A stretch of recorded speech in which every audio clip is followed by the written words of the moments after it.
हरिओम, जय श्री कृष्ण। मेरे चैनल में आप सभी लोगों का स्वागत है। मित्रों, आज हम भूत के विषय में जानेंगे। आज का जो हमारा विषय है वो भूतों से संबंधित है। भूत क्या होते हैं, भूतों की संरचना क्या होती है, भूतों के कितने प्रकार होते हैं, इन्हें क्या क्या शक्तियाँ प्राप्त होती हैं, इनका लिंग क्या है, इनका धर्म क्या होता है, वगैरह वगैरह। रहस्य और रोमांच की बात की जाए और वहाँ भूतों का जिक्र नहीं हो तो बात कुछ अधूरी सी हो जाती है। मित्रों, विषय कुछ अधूरा सा हो जाता है। इसीलिए आज मैं आपको भूतों के बारे में वो सारी जानकारियाँ दूंगी जिनसे कि आप अब तक अनभिज्ञ हैं। चलिए तो मैं अपना वीडियो शुरू करती हूँ। सबसे पहले हम जान लेते हैं कि भूत क्या होते हैं और इनकी संरचना क्या होती है। मित्रों, जो भी अकाल मृत्यु से प्राप्त आत्माएं हैं, किसी घटना दुर्घटना के स्वरूप जिनकी डेथ हो जाती है या किसी की कोई हत्या कर देता है या कोई व्यक्ति आत्महत्या कर लेता है, समय से पहले ही जिनका जीवन चक्र समाप्त हो जाता है, तो ये आत्माएं भटकती हैं और सबसे पहले ये भूत बनती हैं। ऐसी ही आत्मा को भूत कहा जाता है। भूत का अपना कोई शरीर नहीं होता है और इनका जो शरीर होता है वो वायु प्रधान होता है। सिर्फ इनके पास ये मांस वाली जो देह जो हम लोग के पास है वो नहीं होती है। भूतों के पास जो शक्तियां होती है मित्रों, वो जो है सबसे बड़ी शक्ति कि वो कभी भी अदृश्य हो सकते हैं। वो अपनी इच्छा अनुसार किसी को भी दिखाई दे सकते हैं। वो यदि चाहें कि मुझे फला फला व्यक्ति को दिखना है तो वो सिर्फ उसी को दिखाई देंगे और दूसरों को नहीं दिखाई देंगे। और कुछ भूत जो होते हैं वो बलवान भी होते हैं, लेकिन सभी भूत बलवान नहीं होते। लेकिन सभी भूतों में अदृश्य होने की शक्ति होती है। भूतों के बहुत से प्रकार हैं, लेकिन मित्रों यहाँ मैं सारे भूतों के प्रकार और उनका विवरण बताऊंगी तो वीडियो कुछ ज़्यादा ही लंबा हो जाएगा। इसलिए ये इससे संबंधित वीडियो हम अगली बार देखते हैं। आज हम भूतों के विषय में दूसरी जानकारी प्राप्त कर लेते हैं। भूतों की शक्तियां के बाद हम आते हैं भूतों के भोजन पर। मित्रों, भूत प्रेत का जो भोजन होता है वो गंध के आधार पर होता है, क्योंकि उनके पास भोजन करने के लिए शरीर नहीं होता है। वो उनकी जो देह होती है वो सिर्फ वायु प्रधान होती है, सूक्ष्म शरीर होता है उनका। तो वो सिर्फ गंध ले सकते हैं खाने पीने की चीज की। उन्हें प्यास लगती है, भूख लगती है, लेकिन वो खा पी नहीं सकते, सिर्फ गंध ले सकते हैं।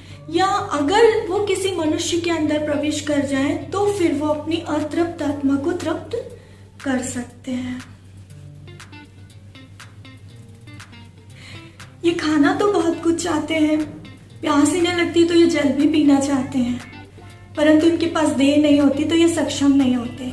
तो अपनी इस इच्छा को पूरी करने के लिए ये किसी के शरीर में प्रवेश करते हैं।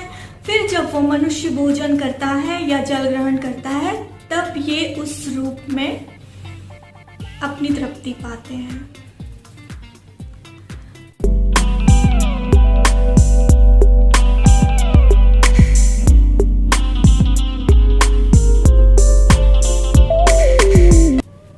मित्रों, क्या आप जानते हैं कि भूतों का धर्म क्या होता है या इनका लिंग क्या होता है?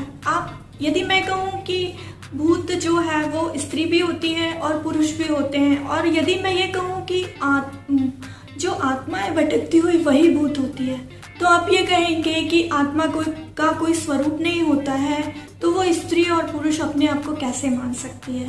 तो मित्रों, मैं आपको बताती हूँ कि इसका रीज़न ये है कि कोई भी आत्मा मृत्यु से पूर्व जिस योनि में होती है, या वो मेल होती है या फीमेल होती है, उस समय उसके जो चित्त की जो दशा होती है मृत्यु के उपरांत, उसका अनुभव बिल्कुल वही होता है।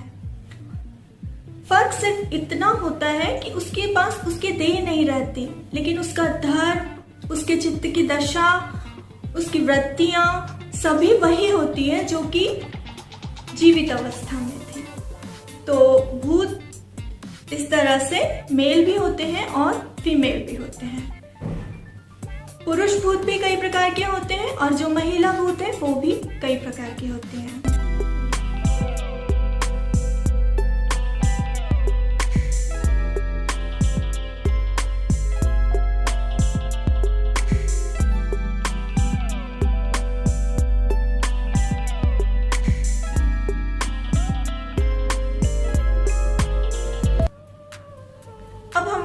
मित्रों इस बात पर कि भूत बनने का क्या कारण होता है।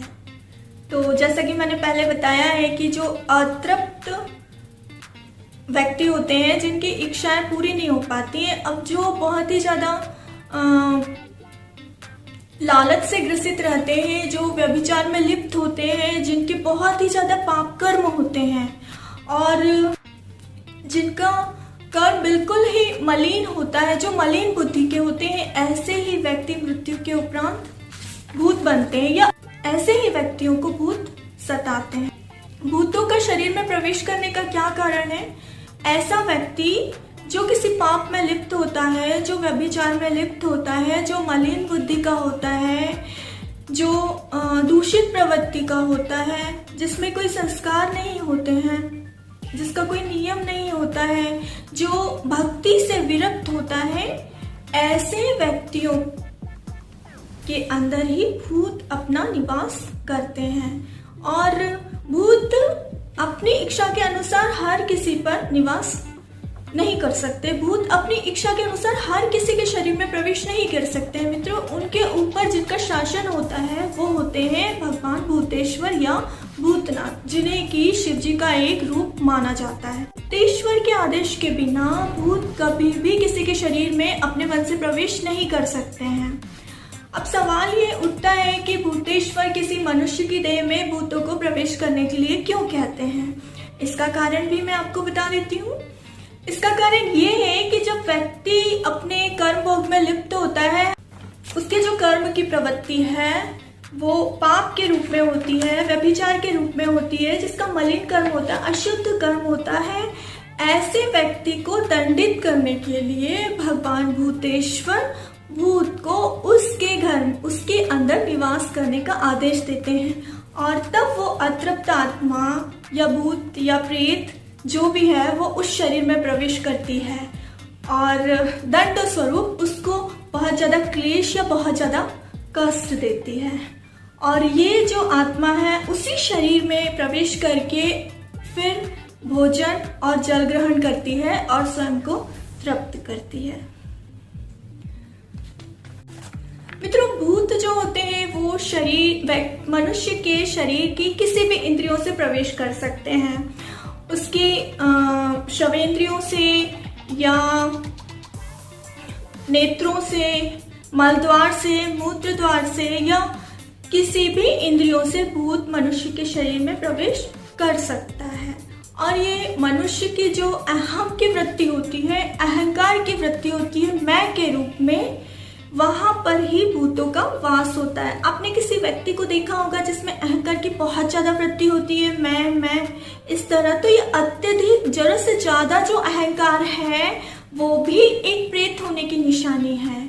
ऐसे ही आप कुछ महिलाओं को देखिए जो बिल्कुल ही दूषित प्रवृत्ति की होती है, जो ठीक से बोलती नहीं है, जिनकी अशुद्ध भाषा होती है, बहुत ज्यादा क्रोधित प्रवृत्ति की होती है और जो अपशब्द कहती हैं, चीखती चिल्लाती हैं, तो ये भी भूतों से ग्रसित होने का एक कारण होता है।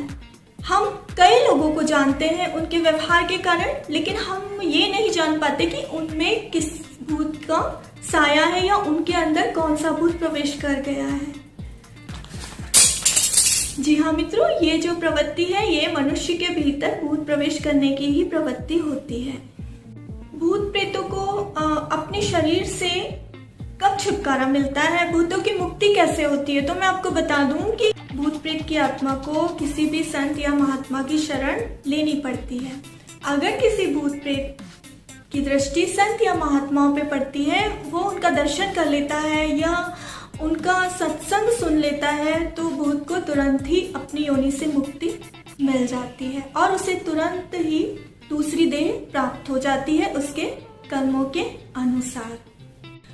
महान उच्च कोटि के साधकों को, जैसा कि मैंने अपने पहले के वीडियो में भी बताया था, कि भूत प्रेत दिखाई देते हैं और ये आत्माएं, ऐसी भटकती आत्माएं उनसे लगातार प्रार्थना करती हैं अपनी देह को अपनी प्रेत योनि से मुक्त होने के लिए। और